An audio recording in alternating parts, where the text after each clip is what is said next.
सोनम वांगचुक यांना उपोषणाला बसून आज 18 दिवस झाले. लद्दाखवरून एवढ्या लांब म्हणजे दिल्लीला जंतर मंतरला हा माणूस येतो आणि आम्हावर उपोषणासाठी बसतो. कशासाठी? तर मुलासाठी. त्यांच्या मुलांसाठी का? तर नाही, तुमच्या आमच्या मुलांसाठी, तुमच्या आमच्या मुलांच्या भविष्यासाठी. ज्या प्रकारे वर्ष 2-2 वर्षापर्यंत आपली मुलं अभ्यास करतात नीटसाठी, इंजिनिअरिंगसाठी, आणि काही 1-2 दिवसाच्या घडामोडीमध्येच ते पेपर फुटतात आणि 1-2 वर्षापासून अभ्यासाला लागणारे जे मुलं असतात त्यांच्या करिअरवर त्याचा परिणाम होतो. तर या गोष्टीला आळा बसावा आणि सरकारने त्यांची जबाबदारी निश्चित केली पाहिजे आणि ती जबाबदारी स्वीकारली पाहिजे. याच अनुषंगाने सोनम वांगचुक हे उपोषणाला बसले. मित्रांनो, उद्या जर सोनम वांगचुक मेले तर आपण बेटी हवासा था वो हे बॅकग्राऊंड म्युझिक वाजून आपण श्रद्धांजली देऊ. पण आज सर्व गप्प का? आणि का कोणी या बाबतीत कुठल्याही प्रकारचं वक्तव्य करत नाही किंवा बोलत नाही? मित्रांनो, मी ॲडव्होकेट नागसेन हडसे आणि आपण पाहताय मुद्द्याशी बोल. नीट पेपरमधील 20 लाखांच्या जवळपासचे विद्यार्थी परीक्षेला बसलेले होते, ज्यांनी 2 वर्षापासून त्या परीक्षेसाठी प्रिपरेशन केली.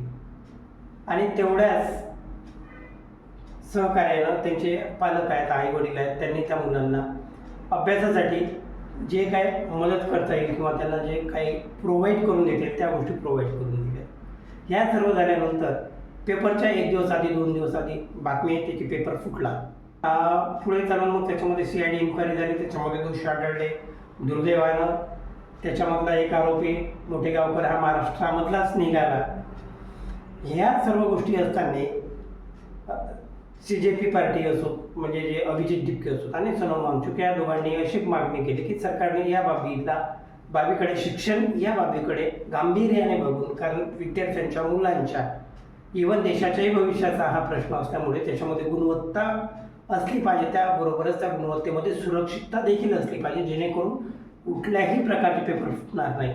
यासाठी नैतिक जबाबदारी स्वीकारून जे शिक्षण मंत्री आहेत धर्मेंद्र प्रधान यांनी राजीनामा तर दिलाच पाहिजे, परंतु त्याबरोबरच सरकार हे लोकांच्या समस्येच्या बाबतीत, जनतेच्या प्रश्नाच्या बाबतीत उत्तरदायी असलं पाहिजे. या अनुषंगाने त्यांनी मागणी केली. परंतु सरकारने 17 दिवस झाले, आज 18 दिवस जरी झाले तरी कुठल्याही प्रकारचे या बाबतीत उत्तरदायित्व तर सोडाच, साधी सहानुभूती देखील दाखवण्याचा प्रयत्न केला नाही.